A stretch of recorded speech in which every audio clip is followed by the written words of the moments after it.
Okay, we're continuing with this book here called Prevent and Reverse Kidney Disease by me, Pete Rogers. If you're following along in the book, we're on page 47.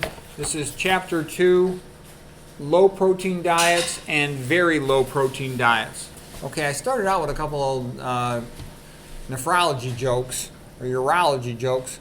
Did you hear about the fly in the toilet seat? He got pissed off.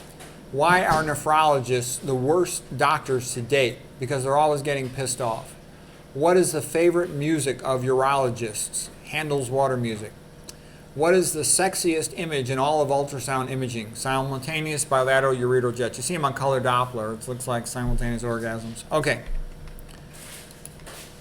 Now we're going to show you a little bit about the difference between carbohydrates, fats, and protein. So with glucose, there's no nitrogen on there. It's just, carbohydrate, a hydrated carbon. So a carbon with water attached to it. Hydrogen, oxygen, hydrogen, H2O.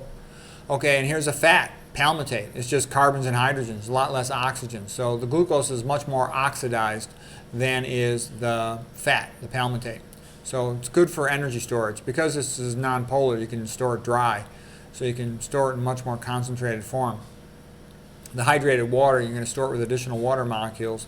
You can't really store that much. You can only store about a day and a half of glycogen in your liver, whereas you can store months of energy in your fat cells. Anyways, but the important point for this picture is that there is no nitrogen in glucose or palmitate. That's an important point. There's no nitrogen in sugars and fats. You only get it from your proteins. So here's an amino acid. And an amino acid, you have an alpha carbon in the center. And then it's called an amino because there's an amino group on it. It's called acid because there's a carboxylic acid on there. And then there's always a hydrogen group, the H for the head group, okay? So it's all amino acids have that. And then the R group is the variable, okay? So proteins are made out of amino acids. And then the body, if they don't use it to make it into a protein, the body has nothing to do with that nitrogen typically. And you're not going to use it in a nucleotide base. So it just has to be excreted in the urine. Now, how much protein does the average American eat?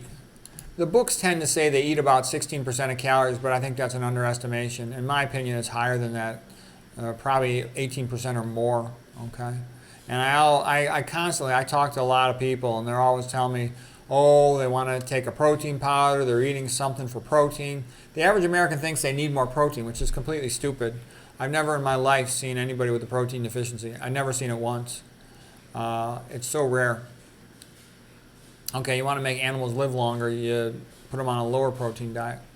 Okay, so this calculation says about 18% of their calories from protein. All right, what's the RDA recommendation, recommended dietary allowance? It recommends about 0.8 grams per kilogram per day. So 0.8 grams per kilogram today in a 70 kilogram man would be about 56 grams of protein today. So you can remember that. Think for the RDA, would recommend about 60 grams. Or even, I'll show you why you might want to use the number 63. Here's the reason why. If you put a person on a low protein diet, that would be 0.6 grams per kilogram per day. That number is worth knowing, by the way. Low protein diets, 0.6 grams per kilogram per day. For an average sized man, 70 kilograms, that would be about 42 grams per day. So, by the way, 70 kilograms is about 154 pounds. So that would be about 42 grams per day. Now, if you cut that in half, that would be a VLPD, a very low protein diet. And that would be about in the ballpark of 0.3 grams per kilogram per day.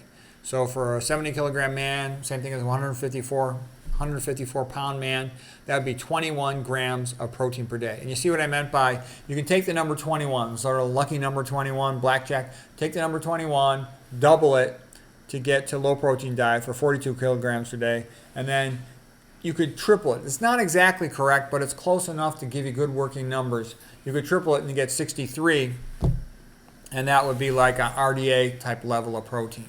And then the average American is eating more than that. Like I was saying, the average American was eating far more than that. Okay, let's see, what did I say the average American was eating? Did I give you an amount?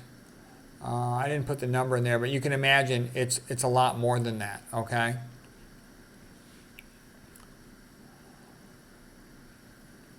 And keep on adding 20s approximately. All right, so anyways, how many calories in a gram of protein? 4 grams if it was pure protein. Okay, I don't like protein powders. because I think they put people in kidney failure. They're often contaminated with heavy metals, and all that extra protein doesn't do them any good. Okay, so what percentage of calories should come from protein for the average American, for the RDA, for the low protein diet, and for the very low protein diet? And again, it's based on a 154-pound man eating a 2,500 calories per day diet. So the average American would be eating about 18% of their calories from protein. The RDA is about 9%. I know it's actually, well, you remember that, about 9%. So the average person is eating way, way, way, way more protein than they need. They're overdosing on protein. Low protein diet's about 7% of calories from protein, similar to rice, white rice. A very low protein diet's about 3.5% of calories from protein. Okay, then there's something called, and so the very low protein diet is abbreviated VLPD. And then you can make this other abbreviation S-VLPD, and that means supplemented very low protein diet. You can supplement them with something called essential amino acids. Those are the amino acids your body can't make. And there's another form of those called keto analog amino acids, and I have them KAAA for keto analog amino acids, KAAA. Okay, so what is an amino acid supplement? These are essential amino acids that the body can't make on its own from the other amino acids. The non-essential amino acids are the ones your body can make. Keto analogs are amino acids that have the nitrogen removed, and the body can just add a nitrogen to them. So then the big question is, do you need to take keto analog supplements? And what I would say is you can try to get your protein down to the very low protein diet range and then see what happens to your albumin. If your serum albumin is handling it well, it goes up. It might go up because you might stop losing protein in your urine, and then your serum albumin will go up. But if you're not eating enough protein, no matter what, your serum albumin will go down, and that'll be an indicator that you need to increase your protein intake or use these supplements of some form, like keto analog supplements. Lee Hull noted that they weren't available in the USA, so he started making them through his own company. Okay. If you talk to somebody like Jennifer Moore, the dietitian lady who specializes in kidney failure patients, she would know whatever is going on currently in the market. I do not. I am not a kidney doctor, okay? I was curious in this because I see kidney failure patients every day, but I'm not a kidney doctor, okay? That's a key point, though. And Lee Hull had a great quote. He said, if your serum albumin is going up, you're winning the war. If your serum albumin is going down, you're losing the war, and you have to make some type of adjustment. The Papua New Guinea people were eating 93% of their calories from sweet potatoes, and that is only 4.5% of calories from protein. 4.5% of calories, from protein. So, and they're muscular, robust, energetic guys, do a lot of manual labor, okay? Human breast milk only has 5 to 6% of its calories from protein, and that's when babies don't need protein supplements, and that's their most rapid phase of growth in life. So 5 to 6% of calories from protein, that's more than enough protein. Nathan Pritikin wrote about a study written by a guy named M.H. Golden for treatment of pediatric starvation patients, and these patients did very well on a diet that had only 2.5% of calories from protein. 2.5% of calories from protein, okay? In children who are growing rapidly. So here's the study.